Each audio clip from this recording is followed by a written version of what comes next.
안녕하세요. 7월 5일 월요일 날마다 죽게로 큐티 가이드입니다. 오늘 본문은 데살로니가 후서 3장 1절부터 18절 말씀입니다. 오늘 사도 바울은 데살로니가 성도들에게 두 번째 편지의 마지막 권면을 전합니다. 이 권면의 대상자들은 6절에 나타나 있는데, 형제들아 우리 주 예수 그리스도의 이름으로 너희를 명하노니 게으르게 행하고 우리에게서 받은 전통대로 행하지 아니하는 모든 형제에게서 떠나라. 데살로니가 교회 안에 게으르게 행하는 자들이 있었다라고 이야기합니다. 게으르다라는 헬라어 단어는 대열에서 벗어난, 규율을 지키지 않는 이란 의미를 가지고 있습니다. 아마도 그들은 사회적인 문화와 현상 속에서 기본적인 의무를 감당하지 않는 자들이었던 것 같습니다. 11절에도 구체적으로 너희 가운데 게으르게 행하여 도무지 일하지 아니하고, 성경은 땀 흘려 수고하는 것이 마땅한 책임이고 의무라고 이야기합니다. 창세기 3장 19절에도 이렇게 이야기합니다. 내가 흙으로 돌아갈 때까지 얼굴에 땀을 흘려야 먹을 것을 먹으리니 내가 그것에서 취함을 입었음이라. 너는 흙이니 흙으로 돌아갈 것이니라 하시니라. 아담으로 말미암아 범죄한 인간은 에덴 동산에서 쫓겨나게 됩니다. 그들에게 주어진 땅에서 직접 땀 흘려 수고하여서 이제 그 열매를 취하여 살도록 이야기하셨습니다. 이것이 인간의 마땅한 의무고 책임이라는 것이죠. 이것이 하나님께서 말씀하신 마땅한 전통이었습니다. 그런데 이러한 명령과 의무를 감당하지 않는 자들이 있을 때에 성도들은 어떻게 해야 됩니까? 사도 바울은 명확하게 그들을 떠나라라고 이야기합니다. 그들을 공동체로부터 추방하고 쫓아내라는 의미가 아니라 그들의 잘못된 생각, 잘못된 삶의 방식이 공동체를 오염시키지 않도록 하기 위함이죠. 나아가 그들로 하여금 자신의 잘못을 깨닫고 돌아오도록 하기 위함이었습니다. 그렇다면 그들은 왜 게으르게 행하고 일하기를 싫어했을까요? 학자들은 가장 큰 의견으로 그들 안에 잘못된 종말론적 태도가 있었다라고 이야기합니다.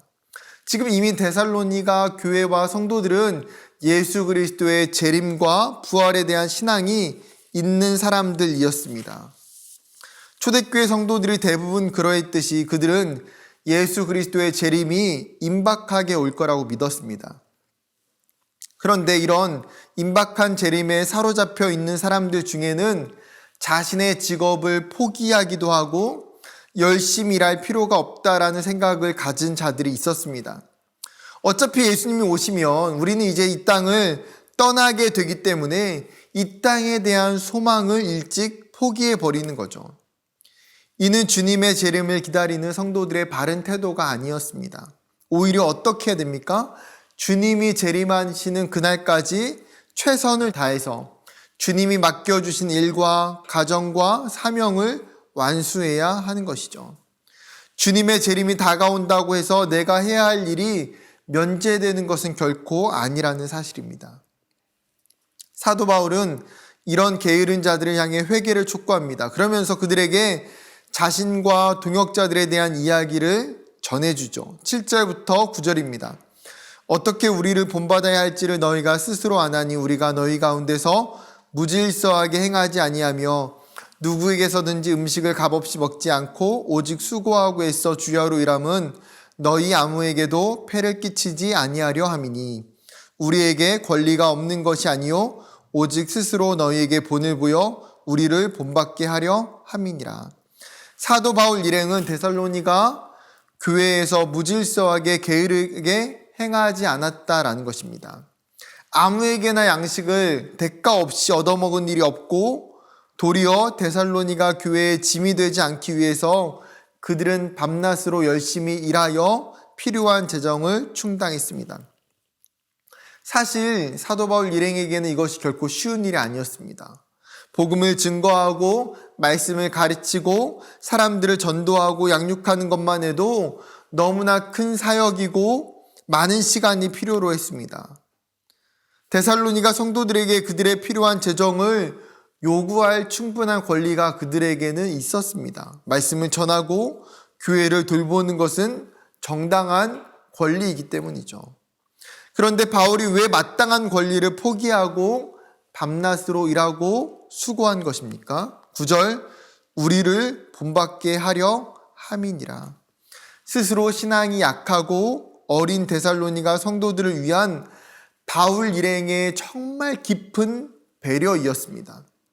만약 그들이 사도 바울 일을 하지 않고 교회와 성도들의 도움을 받아 사역하게 된다면 자신들을 게으른 자로 오해하거나 또는 그 모습을 본인들 또한 따라할 수 있기 때문이죠. 오히려 사도 바울이 데살로니가 성도들에게 가르친 것이 무엇입니까? 10절, 누구든지 일하기 싫어하거든 먹지도 말게 하라. 즉 그들에게 일할 수 있는 건강과 시간과 능력과 일터가 없는 게 아니라는 거예요.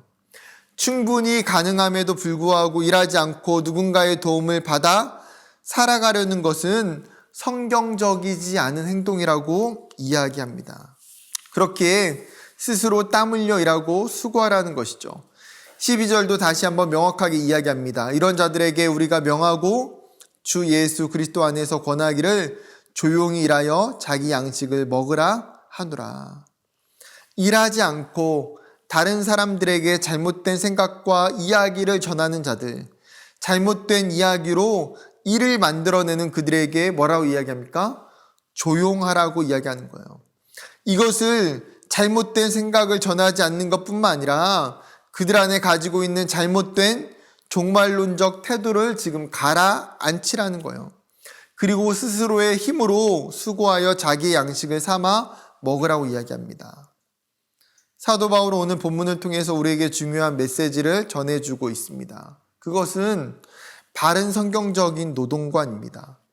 어쩌면 우리 또한 심지어 초대교회 성도들과 같은 종말의 때를 살아가고 있습니다. 심지어 경제와 시장의 논리는 생각할 수 없을 만큼 빠르게 변화되는 시대를 살고 있습니다.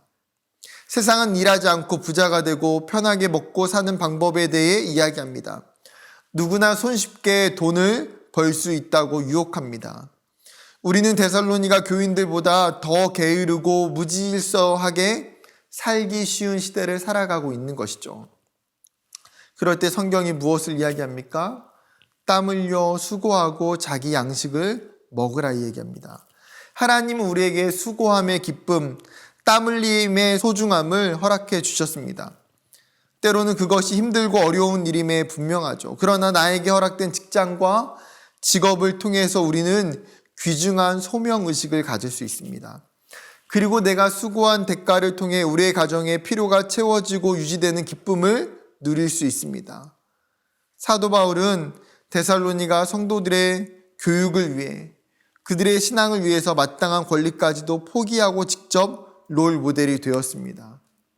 우리의 삶도 하나님이 주신 각자에게 부르신 그 부르심의 삶의 자리에서 정말 기쁨으로 수고하고 땀 흘리며 하나님이 우리에게 주신 것들을 충성스럽게 감당하며 살아가는 저와 여러분 되기를 주님의 이름으로 축복합니다.